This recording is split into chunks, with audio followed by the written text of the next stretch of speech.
So in this episode, I want to show you guys how I created this advert.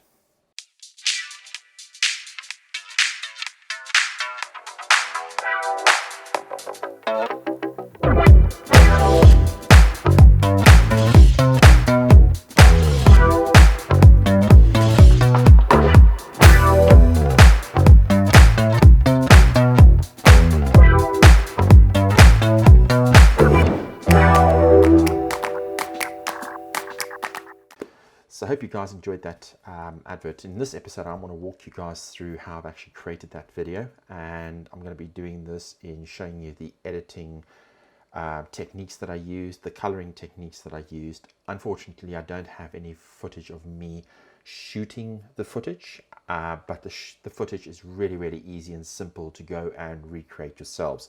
So I will be showing you how I shot the can and the strawberry, and how I masked it all out, and how I created it so it could actually go and work quite nicely in Premiere Pro. So naturally in this video we're going to be using Premiere Pro, as I just mentioned. So we are here in Premiere Pro. I have the project timeline.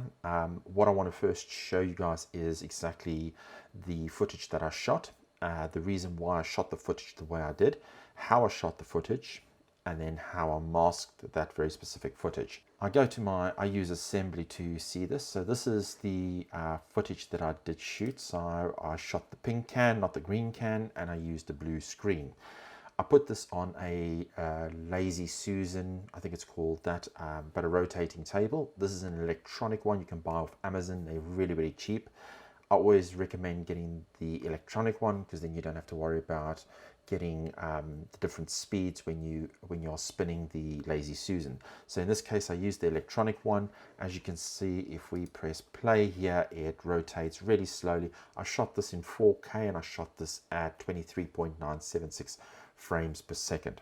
The reason why I did not shoot this in slow motion or 60 or 120 frames per second was purely because the Lazy Susan was turning slow enough.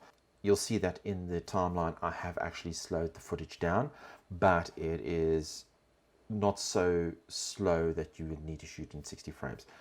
I will, however, say if you are shooting this with a manual Lazy Susan where you've got to spin it yourself, I highly suggest shooting in either 60 frames or 120 frames per second so that you can slow the footage down and smooth it down completely.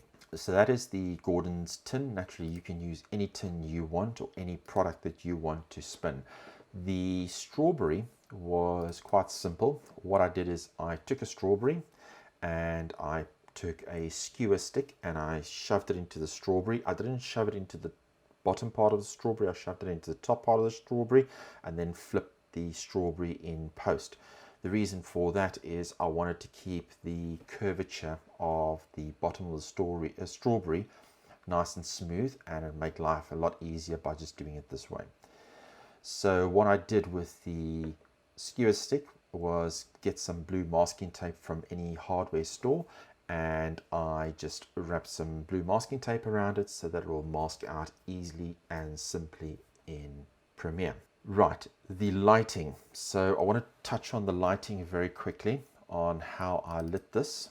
So as you can see by this line over here and the darkness in the center, I had a soft box on the right hand side of the bottle, and on the left hand side I had a white foam core card, and I was just bouncing the light off the foam core card onto the product, and it gave me this rectangle in the center. It's just a look that I like, and it's something that I find aesthetically pleasing. I also took some water from a sprayer or a spritzer, whatever you want to call it, and I just spritzed the bottle and put some water drops on it. The reason why I didn't use glycerine, I just used normal water. It just worked perfectly well and it looked completely natural. I had this, I used a shot glass to balance the bottle on, the can on. I keep saying bottle. When I say bottle, I refer to the can. I used a shot glass to rest the can on. The reason why I used the shot glass is so that it can be higher than the edge of the table. It's where I was shooting from, my angle that I was looking at this. So I didn't want to shoot down at the product and I didn't want to shoot up, but I also didn't want to keep the bottom of the table in because it would have made life a little bit difficult. So I just raised the tin up with a shot glass on top of the Lazy Susan, and that spun. And you'll see in the footage that it wobbles, which is absolutely fine. You can mask that out and just keyframe it accordingly. Footage over here, and I'm just going to turn this on, and as you can see here, this is, if I go into my editing, if I go and I turn my Ultra key off and I go and turn my masking off, this is exactly how the footage looked. That's before I put some Lumetri color on it. So what I did with my Lumetri color, I just tweaked the image accordingly to what I liked, and that is what it looked like. Naturally, always color grade last, but I wanted to show you what my color grade looked like before I take the blue screen away, and that's so you can see it's nice and contrasty. It's exactly what I wanted. It's the look and feel I wanted to make this image do, or this video look like. So going back to my S-Log footage, this was the original shot. All I did here is I put some keyframes in on the position right at the beginning. So I put my position in, put my keyframe in, and then went to the end of the shot, or one frame away from the end of the shot, and that's where I wanted the keyframe to end, or I wanted my product to end. Then what I did is I went in and I added a mask around this product. At one stage, I actually had to add a keyframe to the mask, just to, if you look here, you've got a bit of a gap happening over here as it's turning. I just tweaked that and I put a keyframe into that. My next step was to add the Ultra key. So by doing the Ultra key was really simple. All I did was I use the Ultra key. I use an Ultra key instead of a Luma key, purely because I find that it works a lot better and a lot simpler. You will find that my figures that I've used for my Ultra key are stock standard, exactly like it comes. The only thing I did was take the eyedropper and I dropped it onto the blue background, and it keyed the image out it keyed the product out for me. So that's how I've got the can. Moving on to the strawberries, was over there. Once again, I put an Ultra key on it and I put a mask on it for the opacity. And as you can see, if I just turn on my Ultra key, it does a really good job, and hence why the masking around the skewer stick works really well. So that is the mask. Naturally, this is the without the Lumetri color on it. Just added some contrast to it to make it really punchy. And then I'll just switch the mask back on, put the Ultra key on, everything. So then I thought about the concept that I wanted to do for this video. So the video I wanted to work on a Friday. You look at Instagram or whatever the case may be, a lot of people will say gin o'clock or whatever the case may be. So I thought to myself, that would be a great piece to actually use. So what I did is, with my strawberries, I made them look like the hands of the hour of the clock. So this is at 12 o'clock. The one below it is at 3 o'clock, and the one below that one is at 6 o'clock. Then they step to the next one.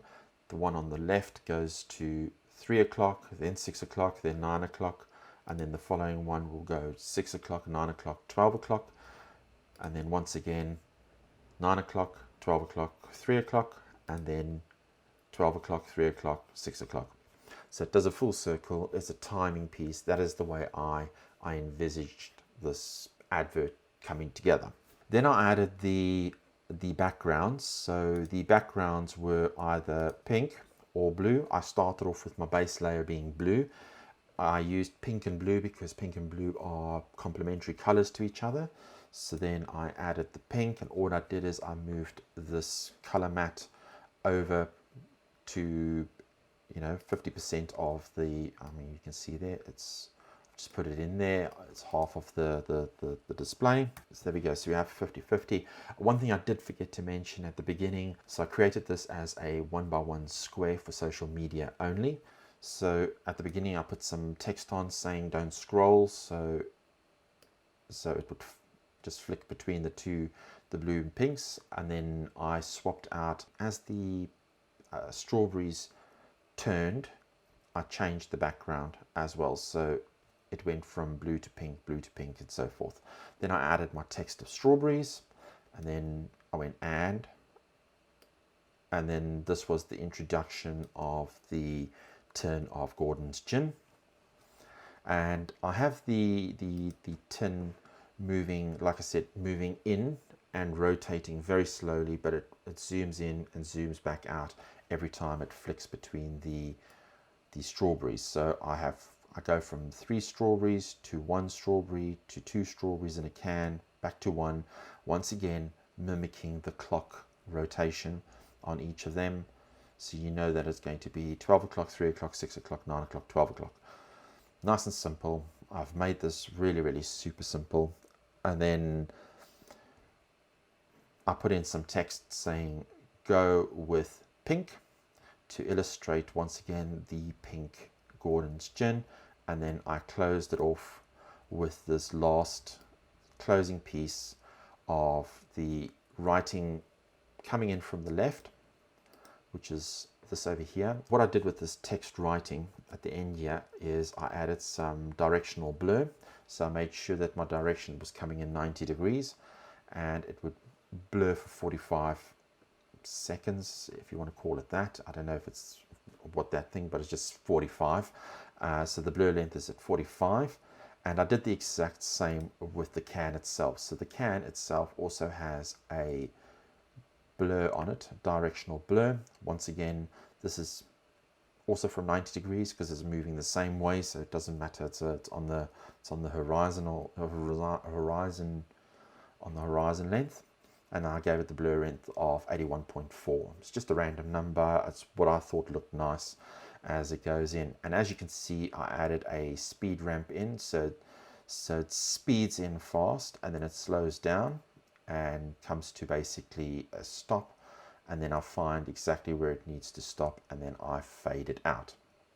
Also, what I did is I added a little bit of sound design, not a huge amount, but on the end piece, as this can comes in, it has a swoosh coming in, as well as the areas where it's zooming in, it has a swoosh on each one of those.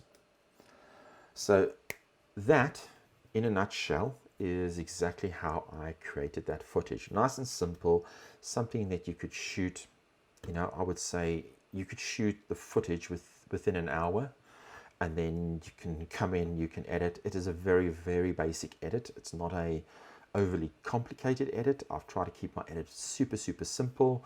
There's no fancy transitions. It is purely just a straight cut basically to each one to move the story on quite quickly, because you've got 30 seconds to tell your story and get your advert across to your audience. So if you liked this video, do me a huge favor and give it a thumbs up. If you didn't like this video, give it a thumbs down. We don't judge.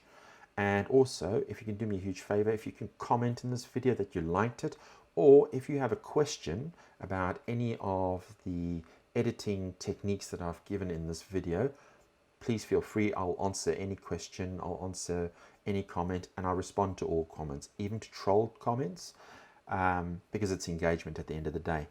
And third of all, share it. If you feel that this video can help someone in your friendship, someone that you know, or on a forum or on a Facebook page, please share. Don't be shy. Till the next video, I will chat to you guys later. Cheers.